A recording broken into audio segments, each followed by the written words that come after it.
मैं चाहती हूं कि आप श्री हरि नारायण और महादेव मेरे पुत्र का प्रारब्ध परिवर्तित कर दें, उसे देवत्व प्रदान करें।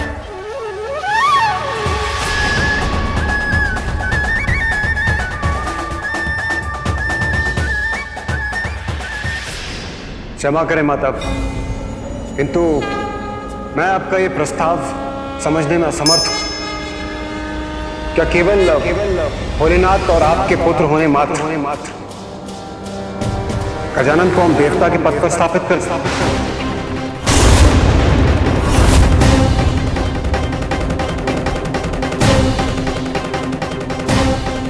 नहीं देवराज, उसे देवत्व प्रदान कीजिए, क्योंकि उसमें ही गजानन की सुरक्षा निहित है। यदि देवता बनकर यज्ञ के हावेश का भाग उसे भी प्राप्त होगा तो उसे बल मिलेगा, सभी संकटों का सामना करने में सक्षम होगा, सुरक्षित रहेगा, कोई अनिष्ट उसके निकट भी फड़क नहीं सकेगा। हाँ, ये उचित है। गजानन को देवत्व प्रदान करके हम उनकी सुरक्षा को सुनिश्चित कर सकते हैं।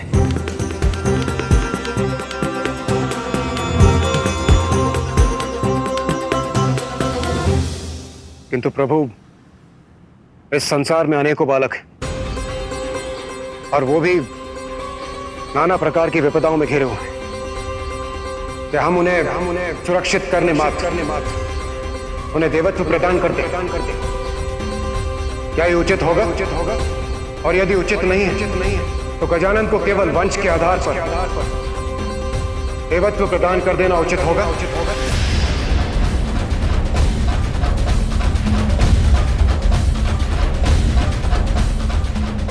मात्र माता पार्वती और भोलेनाथ का पुत्र होने कारण हम उन्हें वो पद प्रदान करते जिस पद की योग्यता प्रमाणित करने के लिए उन्होंने अब तक कुछ भी नहीं किया,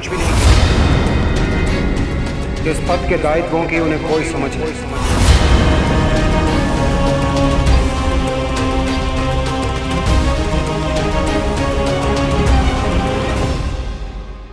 देवराज इंद्र, आप जो भी कहना चाहते हैं स्पष्ट करिए, बताइए हमें आपका क्या प्रस्ताव है।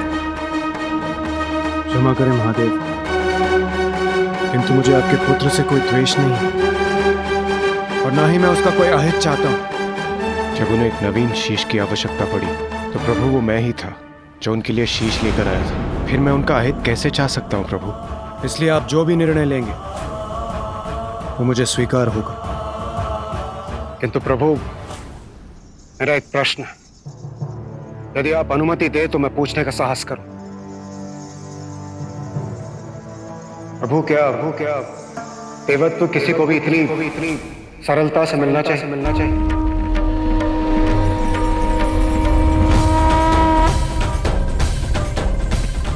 देवत्व प्राप्त करने का एकमात्र कारण योग्यता प्रमाणित करने वाला कर्म होना चाहिए, जन्म नहीं।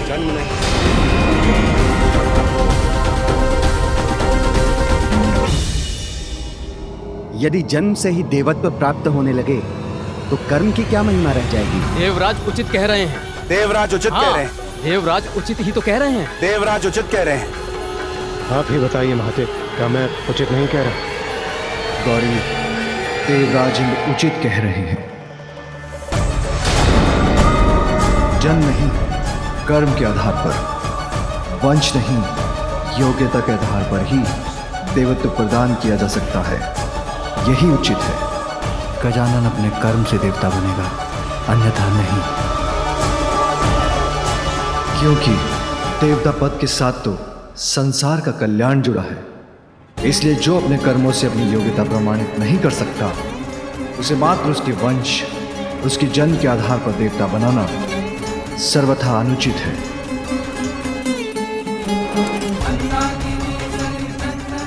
पार्वती माँ है, उनकी ममता अपने स्थान पर उचित है, क्योंकि माँ अपनी संतान के लिए कुछ भी कर सकती है। किंतु हम देवता हैं और पार्वती और मैं तो त्रिदेवों में सम्मिलित हैं, इसलिए हमारा दायित्व तो अन्य सभी देवताओं से बढ़कर है। दायित्व कर्तव्य के आगे निजी संबंध और निस्वार्थ का कोई मूल्य नहीं होता।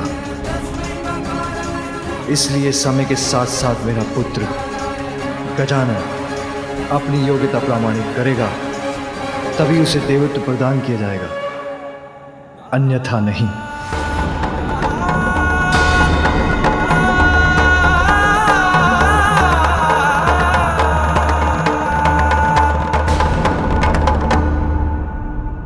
धन्य है महादेव, धन्य है आपका ये न्यायोचित निर्णय।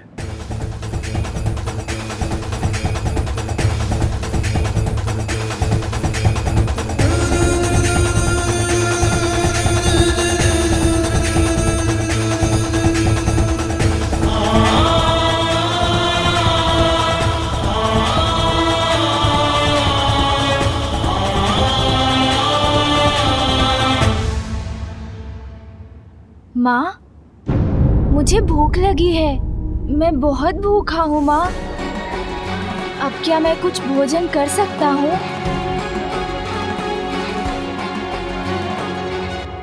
इसे देवत्व प्रदान करने पर इतना गहन परामर्श हो रहा है, उसे बस अपनी भूख की चिंता है। माँ, मुझे भोजन करने की अनुमति दीजिए ना। अब मुझसे भूख सहन नहीं हो रही। हाँ पुत्र, मैं तुम्हें अवश्य भोजन कराऊंगी। माँ के पल्लू से चिपकाए बालक देवता बनने योग्य तो कदापि नहीं। भोले के नंदन भी भोले भाले, राग द्वेष व्यर्थ ना मन में पाले। माता के आंचल को पाके प्रसन्न, भोजन में क्रीड़ा में रहते मगन। क्या है देवत्व वो अनभिज्ञ है, माता के नेह पे कृतज्ञ है। इंद्र से यद्यपि माता को पितर, किंतु माँ पुत्र को देख के पुलकित।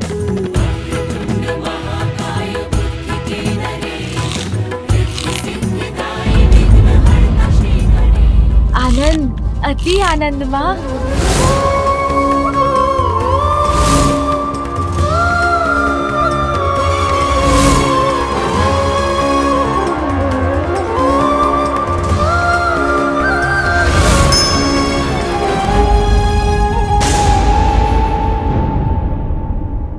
देवत्व प्राप्त करने का एकमात्र कारण योग्यता प्रमाणित करने वाला कर्म होना चाहिए। और हाँ, एक कोई थे यहाँ। ऐसा प्रतीत हुआ उन्हें देखकर जैसे वो कोई भयंकर असुर हो। देवराज इंद्र उचित कह रहे हैं। उचित। यदि यही निर्णय है आप सभी का, तो यही उचित। देवराज, उचित और अनुचित, योग्यता और अयोग्यता की बातें करते, ये जानते हुए भी कि मेरे पुत्र ने इतनी कम आयु में इतने विशाल संकटों का सामना किया। और जब उस पर अपने पिता के क्रोध को जागृत करने का संकट छाया, तो उस समय आप सभी सर्वथा योग देवगण में से कोई भी उसकी रक्षा के लिए नहीं आया। उचित तो ये होता देवराज कि आप उससे संघर्ष करने के स्थान पर उसे समझाने का प्रयत्न करते, क्योंकि वो तो एक अयोग्य बालक है और आप सभी योग्यताओं से परिपूर्ण देवराज इंद्र। किंतु माता वो किंतु परंतु नहीं देवराज। उचित तो ये होता कि आप उसकी सुरक्षा का उत्तरदायित्व निभाते। पूर्व में उसके संहार का कारण बने थे आप, और अब उसका तिरस्कार कर रहे हैं। क्या ये उचित है?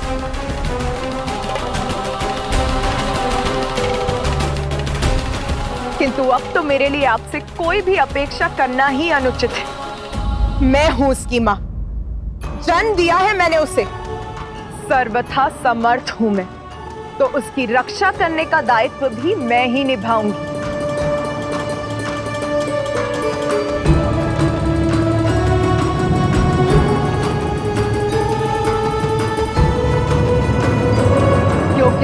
संस्कार जन्म से नहीं आते, कर्म से उन्हें प्राप्त करना होता है। उचित कह रही हूं ना मैं देवराज इंद्र? देवता है ना आप, और आप सभी भी। बहुत गर्व है ना आप सभी को देवता होने पर।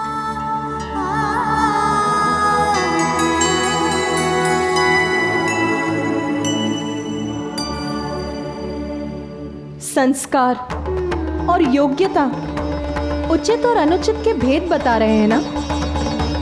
तो ये भी बताइए मुझे कि बिना अवसर प्रदान किए एक छोटे से बालक का तिरस्कार कहाँ का संस्कार है इंद्रदेव? पार्वती के मन में उमड़ी ममता। और रही बात योग्यता की, तो वो सभी में होती है। बस उसे निखारने के लिए उचित मार्गदर्शन और निरंतर परिश्रम की ही तो आवश्यकता है। के मन में उमड़ी ममता। अब मैं आपसे एक प्रश्न पूछती हूँ देवराजेंद्र, जब आपको आवश्यकता थी तो आपने मेरे पुत्र कार्तिकेय को सहस्त्र स्वीकार किया। अद्भुत बालक पुत्र कार्तिकेय की स्वीकार ही नहीं किया, उसे देवताओं की सेना का सेनापति भी नियुक्त कर दिया। तब आप संकट में थे ना देवराज? स्वर्ग संकट में था, स्वार्थ था आपका। विपत्ति में उचित और अनुचित का भेद भूल गए हैं आप। और आज जब आवश्यकता नहीं है तो मेरे दूसरे पुत्र गजानन का तिरस्कार कर रहे हैं आप। परंतु माता, मेरा वो अर्थ अनर्थ आपका स्वार्थ नहीं निर्धारित करता इंद्रदेव। आपका अभिमान मेरे पुत्र के अपमान का कारण नहीं बन सकता।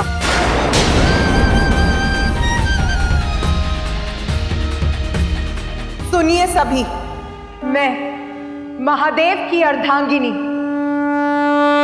गजानन की माता आप सभी के समक्ष ये प्रण लेती हूं कि मैं अपनी ममता से, अपने संस्कारों से अपने पुत्र को इतना योग्य बनाऊंगी कि वो अपने कर्म से देवता ही नहीं बनेगा, अपितु आप सभी देवता उसकी पूजा करेंगे।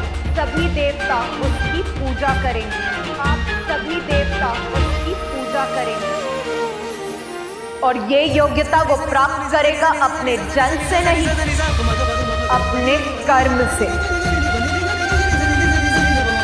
मेरा पुत्र गजानन प्रथम पूज्य बनेगा, प्रथम पूज्य बनेगा, प्रथम पूज्य बनेगा, प्रथम पूज्य बनेगा।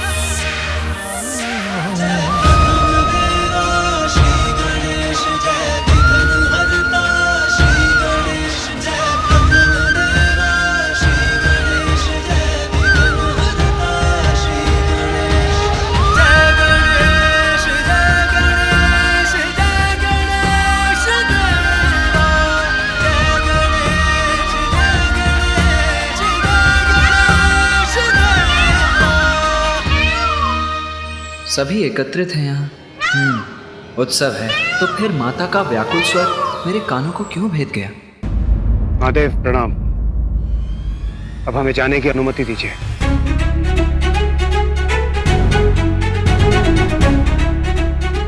प्रणाम माता।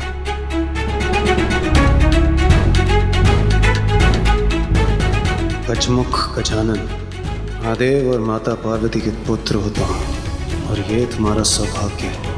उसी में संतुष्ट रहो। देवत्व प्राप्त करने के योग्य नहीं होता।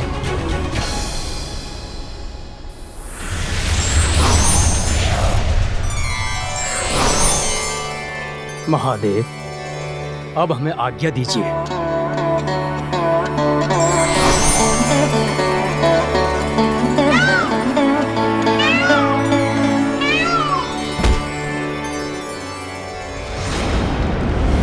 पाताल स्वामिनी सिंगिका। कितना आनंद आएगा मुझे जब ये गूंज पाताल को ही नहीं अपितु समस्त संसार को ध्वनित कर देगी। आह, मेरा राज मुकुट है ये, और ये सिंहासन भी। पाताल की सर्वे सर्वा, असुरों की रानी हूं मैं।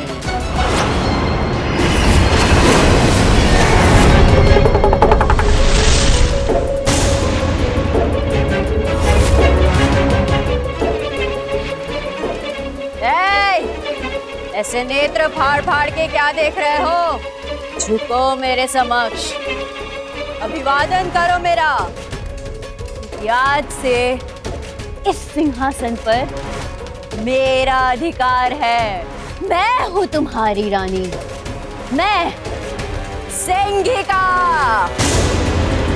क्योंकि अब तक तो उस मूर्ख सिंदूरा की कैलाश यात्रा उसकी मृत्यु यात्रा बन चुकी होगी।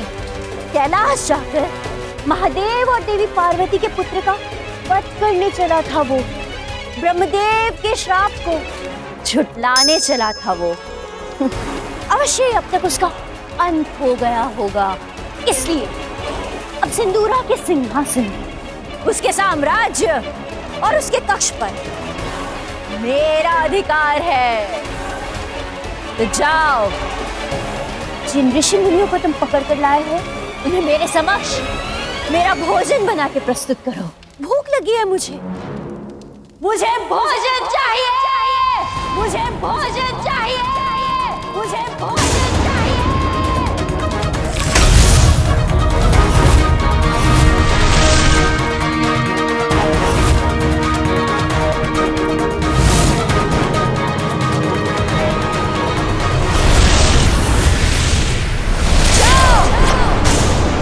मेरे आदेश का पालन करो, अन्यथा इस बार तुम्हारा शीश तुम्हारे घर से विलग हो जाएगा।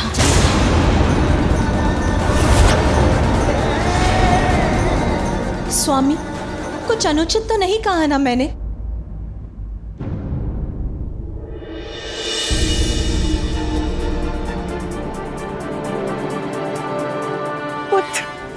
माता का हृदय तो सब कुछ जान लेता है। मेरे बिना कुछ कहे ही माता को आभास हो गया कि मैं यहाँ हूँ।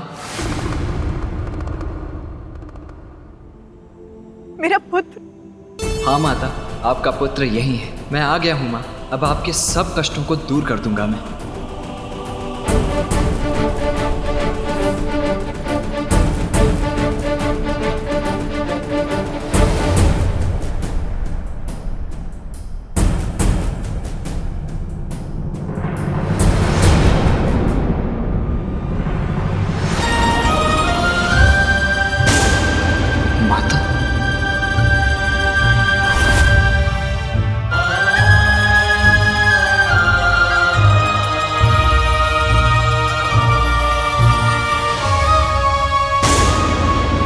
माता मुझसे मिलने मुझे आशीष देने नहीं आ रही थी।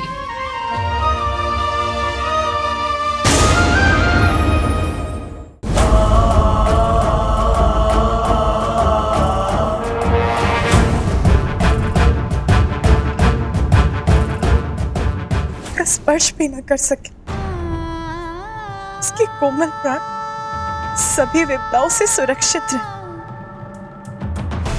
बस इतना ही चाहती थी। माता ने मुझे देखकर भी मुझे अनदेखा कर दिया। कौन है ये जिसे माँ अपना पुत्र बुला रही है? तो क्या कुछ अधिक मांग लिया मैंने, जो किसी ने भी मेरा समर्थन नहीं किया? मेरे प्रस्ताव को अस्वीकार कर दिया, मेरे पुत्र का उपहास किया, तिरस्कार किया उसका।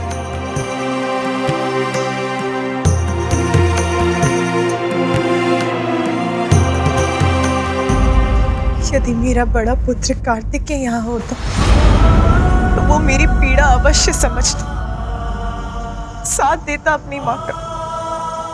तो माता ने अनदेखा नहीं किया मुझे। सत्य तो ये है कि उन्होंने मुझे देखा ही नहीं।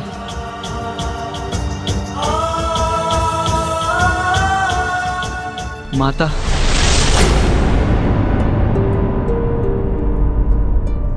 ये स्वर तो मेरा पुत्र। कहाँ हो तुम पुत्र? यही हूँ माँ।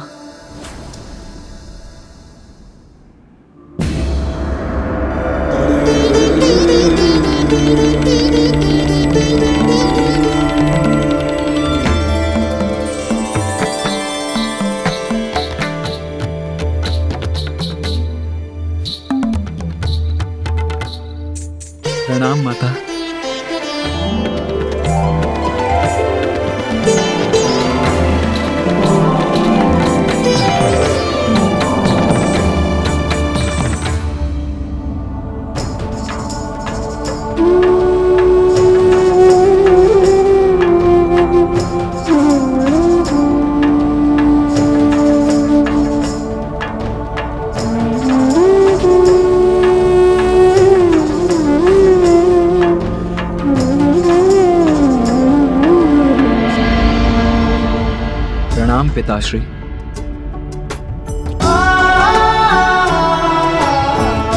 आयुष्मान भव।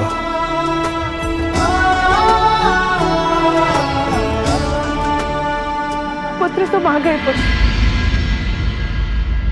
माँ का पुत्र तो मैं हूँ, फिर ये कौन है?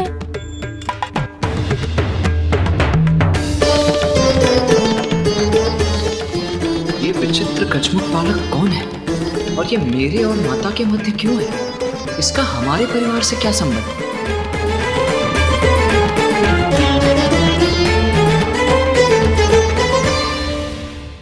पुत्र तो मां गए पुत्र।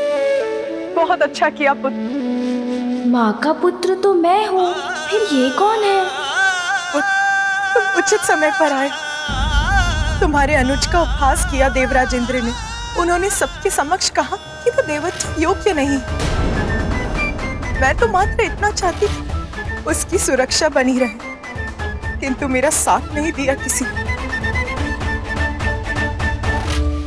मेरा प्रस्ताव ठुकरा दिया। माता के नेत्रों से अश्रुओं की धारा बही जा रही है। कितने दुखी हैं वो। जो वो कह रही हैं मेरी समझ में भी नहीं आ रहा है, और पिताश्री भी कुछ नहीं कह रहे हैं। यदि आप मेरा समर्थन करते स्वामी, तो देवराज इंद्र इतना कुछ कहने का कभी तो साहस नहीं करते। गजानन को लेकर तुम्हारी चिंता मैं समझ सकता हूं। उसी का समर्थन किया मैंने। गजानन को उसके जन्म के कारण देवत्व नहीं प्रदान किया जा सकता। उसे देवता पद इसलिए नहीं दिया जा सकता क्योंकि वो हमारा पुत्र है। उमा, योग्यता तो दीपक के ज्योति के समान अपने प्रकाश से गहन अंधकार को भी भेद देती है। अपना मार्ग स्वयं प्रतिष्ठित करती है। अपने कर्म और योग्यता से ही गजानन को संसार में अपना स्थान बनाना होगा। यही उचित है।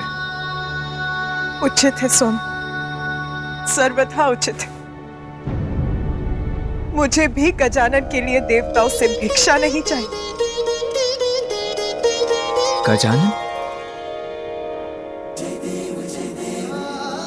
हाँ पुत्र, मैंने देवताओं की चुनौती स्वीकार कर ली। तुम्हारा अनुज गजानन अपनी योग्यता, अपने कर्म के आधार पर ही देवत्व प्राप्त करेगा, जन्म के आधार पर नहीं। मैं बनाऊंगी उसे देव। मेरा अनुज गजानन? देखो तो, मैं तो तुम दोनों की भेंट करवाना ही भूल गई।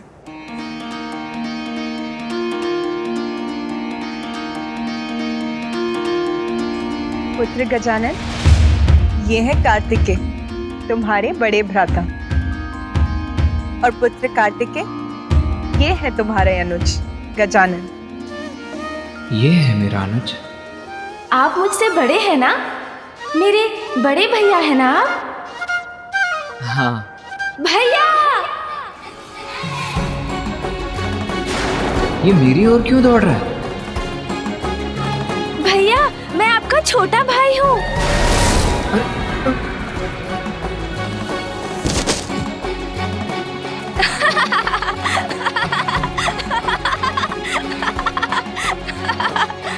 भैया, आप तो मेरा भार भी नहीं संभाल सके।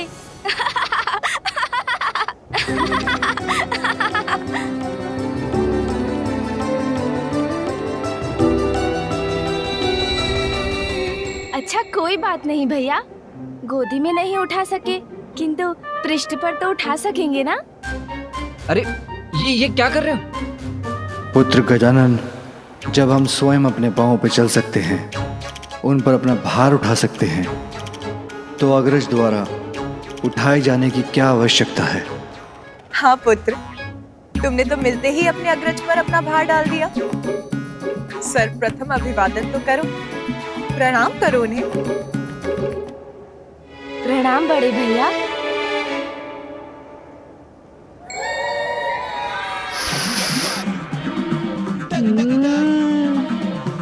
लड्डू पूरी थाल भरकर। भैया, बोलो। आपको आपत्ति ना हो तो आपके पीछे रखे उस थाल से कुछ लड्डू मेरी ओर बढ़ा दीजिए ना। और हाँ, आपको भी खाने का मन हो तो आप भी खाइए। गजानन, तुम्हें तो ज्ञात है ना, तुम अभी लड्डू नहीं खा सकते। खाने दीजिए ना माँ, उसे भूख लगी होगी।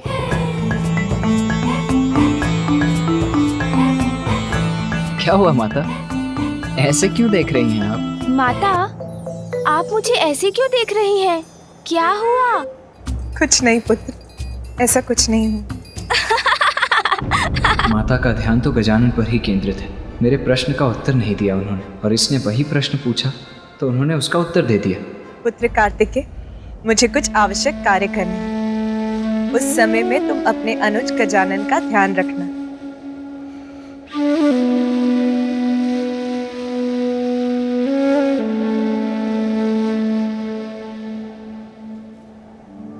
प्रतीत होता है माता को तो मेरी तनिक भी चिंता नहीं।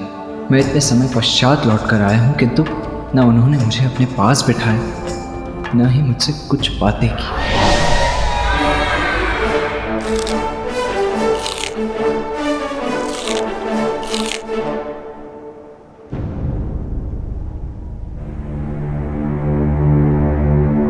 पुत्र, मुझे ज्ञात है अपने अनुज गजानन को लेकर तुम्हारे मन में अनेकों जिज्ञासाएं उत्पन्न हो रही होंगी।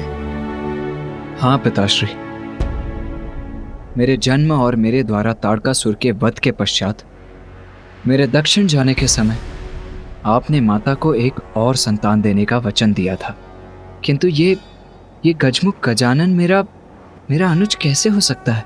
तुम्हारे अनुज के जन्म और गजमुख प्राप्त करने के पीछे भी एक कथा है।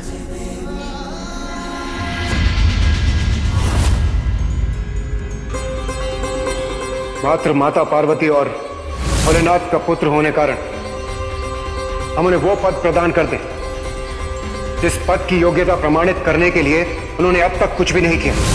और जो कुछ भी कैलाश पे हुआ वो उचित नहीं था। जो उचित था उसे उचित कहा, और जो अनुचित था उसे अस्वीकार किया। देवत्व प्राप्त करना इतना सरल नहीं है, और ना ही देवता बन देवता के दायित्वों का निर्वाह करना।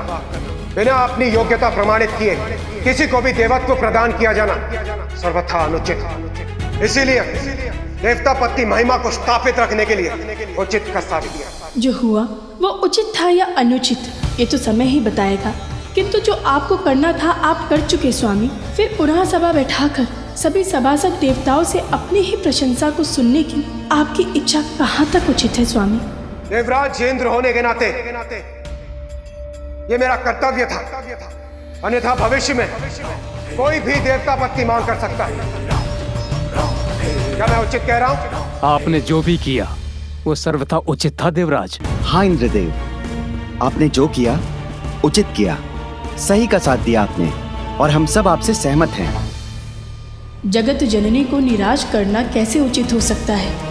देवताओं के साथ सृष्टि के सभी जीवों की सुरक्षा के लिए जिन्हें अपनी कोख से संतान को जन्म देने का अधिकार खोना पड़ा, आज उनके पुत्र की सुरक्षा की बात आई तो आपने उनका प्रस्ताव नकार दिया। आपके इस कृत्य के लिए मैं माँ से क्षमा मांगूंगी स्वामी।